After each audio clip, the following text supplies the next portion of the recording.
समस्त देशवासियों को नमस्कार। मैं कैलाश पटेल, वरिष्ठ उपाध्यक्ष आम आदमी पार्टी काशी प्रांत उत्तर प्रदेश। आज तथाकथित दिल्ली शराब घोटाले प्रकरण को लेकर राज्यसभा सांसद श्री संजय सिंह जी को बेल मिलने पर वरिष्ठ पत्रकार श्री रवीश कुमार जी ने क्या कहा, देशवासियों आइए सुनते हैं और विचार करते हैं। नमस्कार, मैं रवीश कुमार। आज संजय सिंह को जमानत नहीं मिली है, बल्कि ईडी का गिरफ्तारी घोटाला पकड़ा गया है।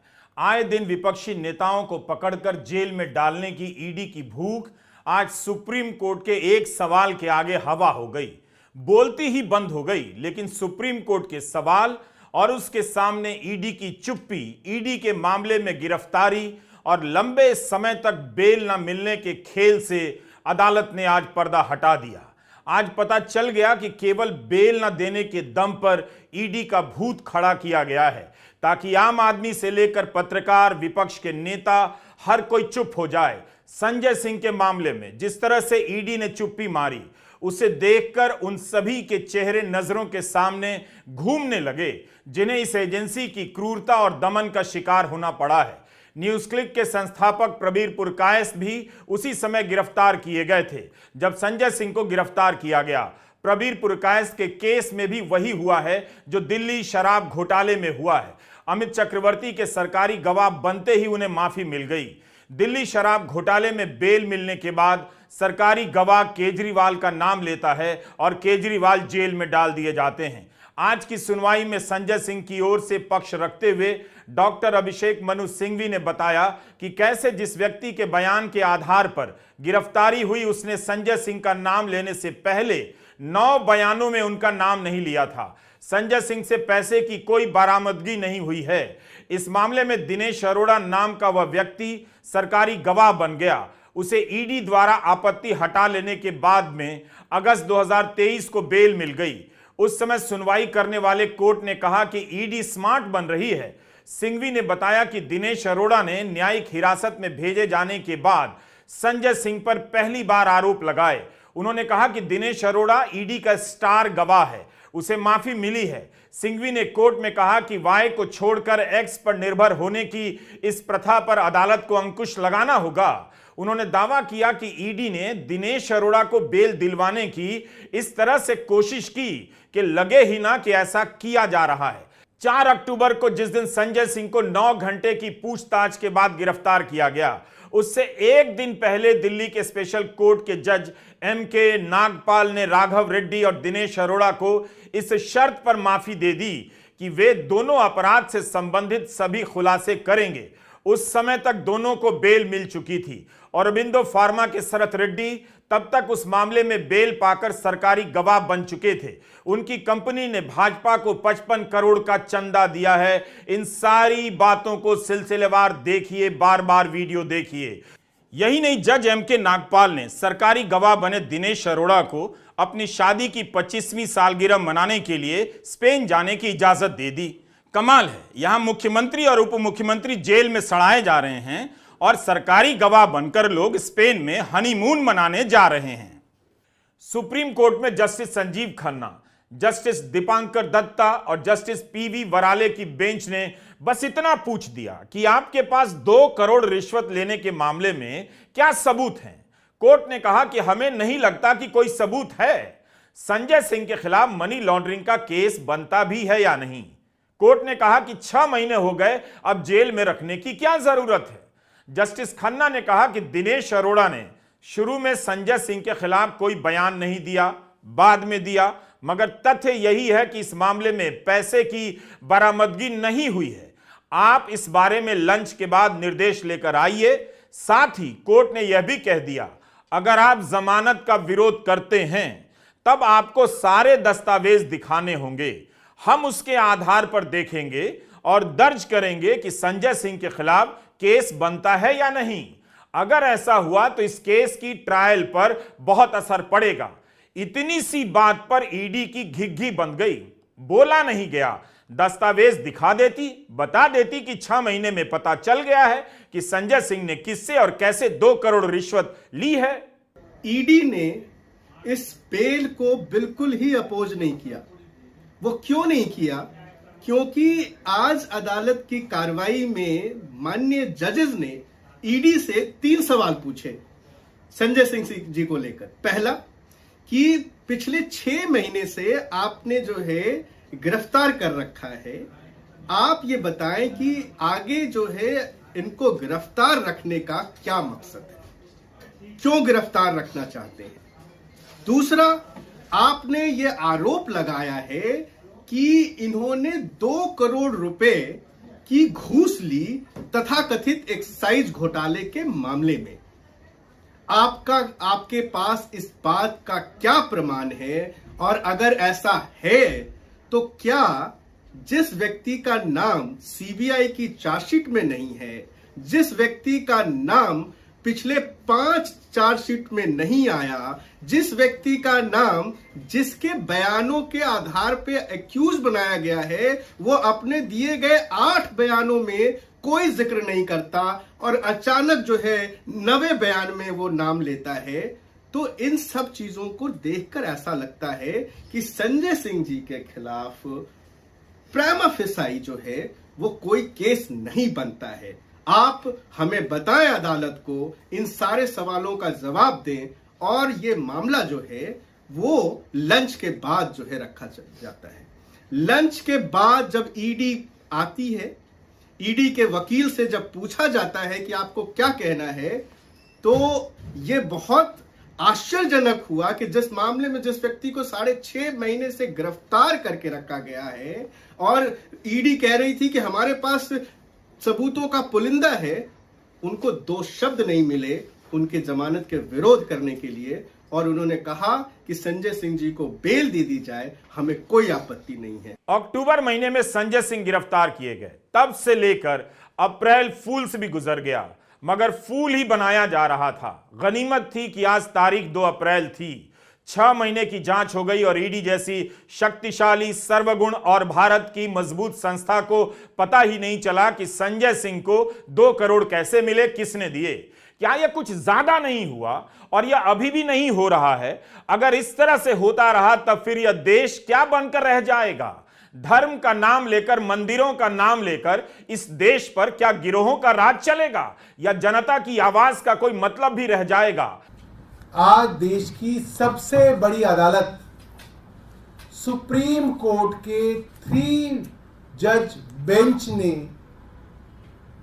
आम आदमी पार्टी के सांसद माननीय संजय सिंह जी की बेल सुनी और खुद जज साहब उसके अंदर कुछ प्रश्न केंद्र सरकार से पूछ रहे थे, जिसके जवाब केंद्र सरकार ईडी के पास नहीं थे। कोर्ट के प्रश्न थे, आप कह रहे हैं कि दिनेश अरोड़ा ने इस दौरान जेल में बंद होने के बाद, जेल में रहते हुए, सरकारी गवाह बनने के बाद उसके 10 बार बयान लिए गए। 10 बार। उन 10 बयानों में संजय सिंह जी के बारे में कोई बात नहीं कही गई। 10 बार के बयानों में। उसके बाद दिनेश अरोड़ा को दोबारा गिरफ्तार किया जाता है और उससे 11वां बयान लिया जाता है। 11वें बयान के अंदर वो एक बहुत ही गोलमोल सी बात कहता है कि मेरे एक आदमी ने संजय सिंह के एक आदमी को 1 करोड़ रुपए 2 बार दिए। सिर्फ ये बयान है। उसका जो आदमी है उसकी कोई गवाही नहीं, संजय सिंह जी का जो आदमी है उसकी कोई गवाही नहीं। 1 करोड़ रुपए कहां है किसी को कुछ पता नहीं, कहां पहुंचे कोई पता नहीं, रिकवरी हुई कोई नहीं हुई, अटैचमेंट हुई कोई नहीं हुई। सिर्फ एक आदमी का बयान, एक आदमी का बयान जो 10 बार बयान दे चुका है और संजय सिंह जी के बारे में कुछ नहीं कहता, उसके ऊपर दबाव डाल के 11वां बयान कर लो और आप राज्यसभा का वो सांसद उठा लो जो केंद्र सरकार से सवाल पूछता है एक आदमी के बयान पे। इसका जवाब केंद्र सरकार के पास नहीं था। सुप्रीम कोर्ट का दूसरा सवाल था, क्या कोई पैसा रिकवर हुआ है, क्या कोई पैसा अटैच किया गया है। जब कोई पैसा रिकवर ही नहीं हुआ, अटैच ही नहीं हुआ, तो पीएमएलए कैसे लगा है? इसका कोई जवाब ईडी के पास नहीं था, केंद्र सरकार के पास नहीं था। आप इस केस का पैटर्न देखिए। पकड़े जाने के बाद गवाह किसी का नाम नहीं लेते हैं। जब उन्हें लगता है कि यह ईडी है, जमानत नहीं मिलेगी, ये चाहे तो जिंदगी भर के लिए जेल में सड़ा देगी, तब वो आदमी टूट जाता है। और वही आदमी जो कई बार की पूछताछ में कोई नाम नहीं लेता, सरकारी गवाह बन जाता है और नाम ले लेता है। फिर संजय सिंह, फिर मनीष सिसोदिया, फिर अरविंद केजरीवाल गिरफ्तार कर जेल में डाल दिए जाते हैं। यह उस समय की तस्वीर है जब ईडी संजय सिंह को गिरफ्तार कर ले जा रही थी। अक्टूबर से अप्रैल आ गया, 6 महीने में ईडी को मनी ट्रेल नहीं मिला, कुछ ऐसा सबूत नहीं मिला जिसके आधार पर उन्हें जेल में रखा जा सकता था। संजय सिंह की गिरफ्तारी के वक्त दावे तो ऐसे किए गए जैसे इस व्यक्ति ने देश का सारा खजाना लूट लिया है। अब जब कंपनियां और राजनीतिक दलों के चंदे का घोटाला सामने है तो सबने चुप्पी साध ली है। क्या क्या आरोप लगाए गए चंदे के घोटाले में, क्या आपको याद है?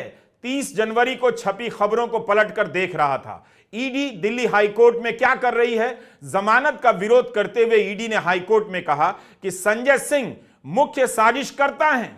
इस समय अरविंद केजरीवाल मुख्य साजिशकर्ता बताए जा रहे हैं। यह पूरी तरह साफ है कि संजय सिंह एक स्पेशल पर्पस व्हीकल बनाने में शामिल थे। यह ईडी का कहना है। ईडी कहती है कि जिसके जरिए आबकारी नीति से जो पैसा कमाया गया उसे सफेद किया गया। ईडी ने कहा था कि दिनेश अरोड़ा के साथ 2017 से संजय सिंह का रिश्ता रहा है। सर्वेश और दिनेश से संजय सिंह को 2 करोड़ की रकम मिली है। 7 फरवरी को दिल्ली हाईकोर्ट में संजय सिंह की गिरफ्तारी की याचिका रद्द हो गई। जस्टिस स्वर्णकांता शर्मा ने जमानत नहीं दी। उन्हीं की कोर्ट में अरविंद केजरीवाल की याचिका को लेकर अभिषेक मनु सिंघवी गए, जहां उन्होंने बहस तो धुआंधार की, कई बार ईडी पर भारी पड़ते नजर आए, मगर केजरीवाल को जमानत नहीं मिली। जस्टिस स्वर्णकांता शर्मा ने ईडी से 2 अप्रैल तक जवाब देने के लिए कहा है। 3 अप्रैल को सुनवाई की तारीख दी गई है। सुप्रीम कोर्ट में अभिषेक मनु सिंघवी ही संजय सिंह की जमानत की पैरवी कर रहे थे। सिंघवी की यह बड़ी सफलता है। संजय सिंह की बेल की सुनवाई सुप्रीम कोर्ट में पहली बार हो रही थी। पहली बार में उन्हें जमानत मिल गई। जब संजय सिंह के खिलाफ कोई मनी ट्रेल नहीं है, मिला नहीं, तब फिर 1 साल से जेल में बंद दिल्ली के पूर्व उप मुख्यमंत्री और विधायक मनीष सिसोदिया के खिलाफ अब तक ऐसा क्या मिल गया है कि उन्हें जेल में रखा गया है? गोदी मीडिया लगाकर देश में विपक्ष को खत्म करने का वातावरण बनाया जा रहा है। क्या इस देश को नहीं दिख रहा कि चंद चैनल इसके लोकतंत्र की हत्या में लगे हैं? रामलीला मैदान में जमा हुए नेताओं के भाषण से यह सब निकल रहा था। विपक्ष के आरोप काल्पनिक नहीं है। जनता समझ रही है कि ईडी सबके पीछे छोड़ दी गई है। इस ईडी को विपक्ष के नेता नजर आते हैं, मगर बीजेपी और अदानी के घर का पता नहीं मिलता है। क्या देश की जनता ने नहीं देखा कि कैसे 140 से अधिक सांसदों को संसद से निलंबित कर दिया गया? क्या इस देश की जनता ने नहीं देखा कि राहुल गांधी की सदस्यता रद्द कर दी गई? सुप्रीम कोर्ट का फैसला आने तक एक सांसद के रूप में वे कई महीनों तक काम नहीं कर सके। महुआ मोइत्रा की सदस्यता किस तरह से रद्द कर दी गई? क्या इस देश ने नहीं देखा? क्या इस देश को धर्म का इतना ज्ञान हो गया है कि उसे यह सब अब गलत नहीं लगता? इतने सारे अधर्मों का बोझ लेकर गोदी मीडिया के नफरती एंकर और भाजपा के समर्थक किस तीर्थ पर अपना पाप उतारने जाएंगे? क्या इस देश को नहीं दिख रहा है कि दिल्ली शराब घोटाले में एक सांसद 6 महीने जेल की सजा काटकर जमानत पर बाहर आ रहा है? उसी शराब घोटाले में एक मुख्यमंत्री को 15 अप्रैल तक के लिए जेल में बंद कर दिया गया है।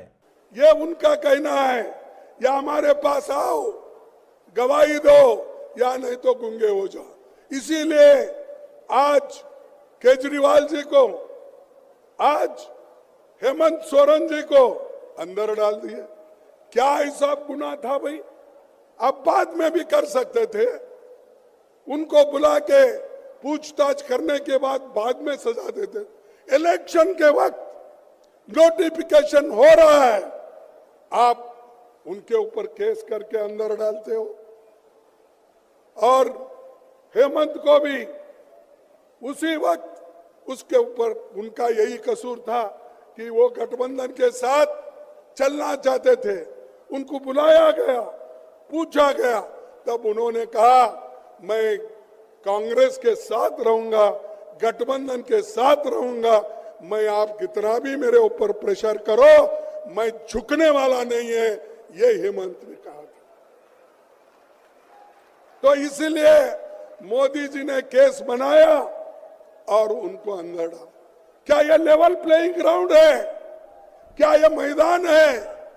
आज हुआ क्या होगा, यह सबसे बड़ा सवाल है। सुप्रीम कोर्ट के जरा सा स्टैंड लेने पर, बुनियादी सवाल पूछ देने पर ईडी का सारा दावा भरभरा गया। प्रधानमंत्री जिस ईडी का रैलियों में बचाव कर रहे हैं, वह ईडी सुप्रीम कोर्ट के एक सवाल के आगे पानी भरने लग गई। क्या ऐसे हो रही है भ्रष्टाचार के खिलाफ लड़ाई? क्या संजय सिंह के मामले में सुप्रीम कोर्ट की टिप्पणी के बाद प्रधानमंत्री नरेंद्र मोदी अपना ही बयान फिर से सुनना चाहेंगे, जो हम सुनाना चाहते हैं? प्रधानमंत्री ने तमिल चैनल थांती से ईडी को लेकर जो कहा है वो कम खतरनाक नहीं है। पहले मैं उनका बयान पढ़ना चाहता हूं जो उन्होंने कहा है। वे कहते हैं कि ऐसा है, जिस भी पॉलिटिशियन का होगा केस चलेगा। आप मुझे बताइए, एक केस बताएं कि भाई इसका केस ईडी ने बंद किया, और ईडी का केस ईडी खुद कोई केस नहीं कर सकती। आपको पता है 150 से ज्यादा कोर्ट मैटर बने कि पीएमएलए खत्म करो, रोको।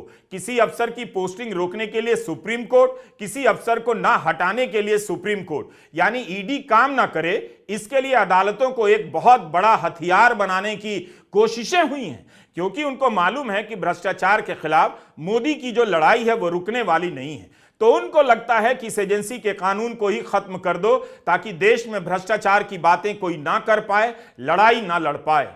क्या यह अजीब बयान नहीं है? हमारा यह वीडियो दोबारा चलाकर देखिए और प्रधानमंत्री के इस बयान को शब्दशः एक एक शब्दों के साथ सुनिए। हथियार ईडी को बनाया जा रहा है या कोर्ट को? आप समझिए। कोर्ट ने सिर्फ एक छोटा सा सवाल कर दिया ईडी के सामने। संजय सिंह के केस में ईडी की बोलती बंद हो गई। ईडी यही काम कर रही है, इस तरह से काम कर रही है कि 6 महीने से एक सांसद को जेल में रखा गया और पता नहीं करोड़ों रुपए की रिश्वत कहां गई, कैसे ली गई। प्रधानमंत्री ने इस बयान में दूसरी खतरनाक बात कही है कि किसी अफसर की पोस्टिंग रोकने या न हटाने के लिए लोग सुप्रीम कोर्ट जा रहे हैं। आप इसे हल्के में ना लें, यह बहुत खतरनाक बयान है। क्या आप जानते हैं कि ईडी के चीफ रहे संजय कुमार मिश्रा को सुप्रीम कोर्ट ने हटाया? क्यों हटाया? कोर्ट ने सुनवाई के बाद बहुत विचार कर, तथ्यों को देखकर हटाया। संजय कुमार मिश्रा को 3 साल का सेवा विस्तार मिला था। इसी पर कोर्ट ने पूछ दिया कि क्या और भी कोई योग्य अफसर नहीं है? केजरीवाल और हेमंत सोरेन की गिरफ्तारी के खिलाफ विपक्ष एकजुट और सड़कों पर है। 2 मुख्यमंत्री गिरफ्तार किए गए हैं, यह कोई साधारण बात तो नहीं है। केजरीवाल की गिरफ्तारी की खबर दुनिया भर में हेडलाइन बन रही है। क्या यह संयोग है कि 1 अप्रैल को आयकर विभाग सुप्रीम कोर्ट में कहता है कांग्रेस के खिलाफ कठोर कार्रवाई नहीं होगी, और 2 अप्रैल को ईडी संजय सिंह की जमानत का विरोध नहीं करती है? यह दोनों घटनाएं इसलिए हुई कि सुप्रीम कोर्ट ने बस बेसिक सा सवाल कर दिया, ईडी की बोलती बंद हो गई। साफ पता चल रहा है कि नोटिस भेजो, जेल भेजो, फिर इस अदालत से उस अदालत तक दौड़ाओ, तब तक गोदी मीडिया लगाकर जनता के बीच इन्हें भ्रष्ट साबित कर दो, माहौल बना दो। क्या आज संजय सिंह की बेल के बाद भाजपा के प्रवक्ता माफी मांगेंगे? ठीक है कि फैसला नहीं आया है, जमानत मिली है, लेकिन बीजेपी ने तो संजय सिंह से लेकर केजरीवाल को अभी से ही भ्रष्ट साबित कर दिया है। इससे पहले इनके डिप्टी सीएम मनीष सिसोदिया भी शराब पॉलिसी के मामले में ही जेल में हैं। आज उनकी बेल पर भी सुनवाई हो रही थी और कोर्ट ने अब उसका अगले हफ्ते का फैसला रखा है। मगर इससे पहले भी 1000 बार दिल्ली सरकार बहुत ही बड़े बड़े वकीलों को दिल्ली की जनता के टैक्स के पैसे से 60 करोड़ रुपए की अभी तक वकील की फीस देकर, जिसमें अभिषेक मनु सिंघवी जैसे बड़े वकील जो एक पेशी के 1 करोड़ रुपए लेते हैं, ऐसे वकीलों को खड़ा कर 1000 बार उन्होंने बेल एप्लीकेशन लगाई और हर बार उनकी बेल एप्लीकेशन को रिजेक्ट किया। अगर इन लोगों ने कोई गलत काम नहीं किया तो कोर्ट इनको बेल क्यों नहीं देती है, यह मेरा सवाल है। आखिर 6 महीने तक जेल में रखने के बाद संजय सिंह के खिलाफ कोई मनी ट्रेल क्यों नहीं मिला? जवाब तो देना चाहिए कि क्या ईडी ने किसी का शौक पूरा करने के लिए एक काबिल सांसद को उठाकर जेल में डाल दिया? यही नहीं, राज्यसभा के लिए निर्वाचित होने के बाद शपथ लेने में भी आनाकानी की गई। उसके लिए भी कोर्ट को आदेश देना पड़ा, तब जाकर संजय सिंह को शपथ दिलाई गई। कुछ तो जवाब देना चाहिए किसी को कि एक सांसद को 6 महीने तक जेल में क्यों रखा गया। आतिशी सिंह ने कहा है कि शराब घोटाले में शरत रेड्डी के सरकारी गवाह बनने के बाद अरबिंदो फार्मा ने बीजेपी को करोड़ों रुपए का चंदा दिया। इकलौती मनी ट्रेल तो यहां है, ईडी बीजेपी की जांच क्यों नहीं करती है। आज इस इन्वेस्टिगेशन को होते हुए 2 साल हो गए। ईडी ने, सीबीआई ने 500 से ज्यादा अफसर लगाए इस केस की इन्वेस्टिगेशन में, लेकिन 2 साल में भी आम आदमी पार्टी के किसी नेता के पास 1 रुपया भी प्रोसीड्स ऑफ क्राइम का नहीं मिला। तो आज जब कोर्ट में पूछा गया कि पैसा कहां है, मनी ट्रेल कहां है, प्रोसीड्स ऑफ क्राइम कहां है, तो ईडी का कोई जवाब नहीं था इस सवाल को लेकर। क्या ईडी के अफसरों को जरा भी एहसास नहीं है कि वह इस देश के सामने किस तरह का इतिहास छोड़ना चाहते हैं। एक संस्था की साख इस तरह मिट्टी में मिलाकर आखिर उन्हें क्या मिलने जा रहा है। अगर ये इंस्टीट्यूशंस अपना काम करते, अगर सीबीआई अपना काम करती, ईडी अपना काम करती, तो ये नहीं होता। तो उनको ये भी सोचना चाहिए, ये जो सब कर रहे हैं, कि किसी ना किसी दिन बीजेपी की सरकार बदलेगी और फिर कार्रवाई होगी, और ऐसी कार्रवाई होगी कि मैं गारंटी कर रहा हूं ये फिर से कभी नहीं होगा। तो उनको भी सोचना चाहिए। ईडी ने विपक्ष के खिलाफ युद्ध छेड़ दिया है। इस संस्था की सक्रियता के कारण आज विपक्ष जेल में है। उसके सांसद, उसके विधायक भाग भाग कर बीजेपी में जा रहे हैं। वहां जाते ही जांच बंद हो जाती है, जेल जाने का भय समाप्त हो जाता है, मंत्री बन जाते हैं, उप मुख्यमंत्री बन जाते हैं। अगर इस तरह से इस देश में यह सब चलता रहा तो एक दिन आम आदमी को भी ब्लैकमेल किया जाएगा, जेल का खौफनाक सपना उसे आने लगेगा और जेल भेजने के नाम पर वसूली होने लगेगी। लोग एक दूसरे को डराने लग जाएंगे। ये जितने भी हाउसिंग सोसाइटी वाले गिरोह हैं, इन्हें क्या लगता है जेल भेजे जाने का डर इनके घरों तक नहीं पहुंचेगा? पूरी दुनिया देख रही है कि भारत में क्या हो रहा है। अगर यही होता रहा तो आप दुनिया में सर उठाकर चलने के लायक नहीं रहेंगे। नमस्कार, मैं रवीश कुमार।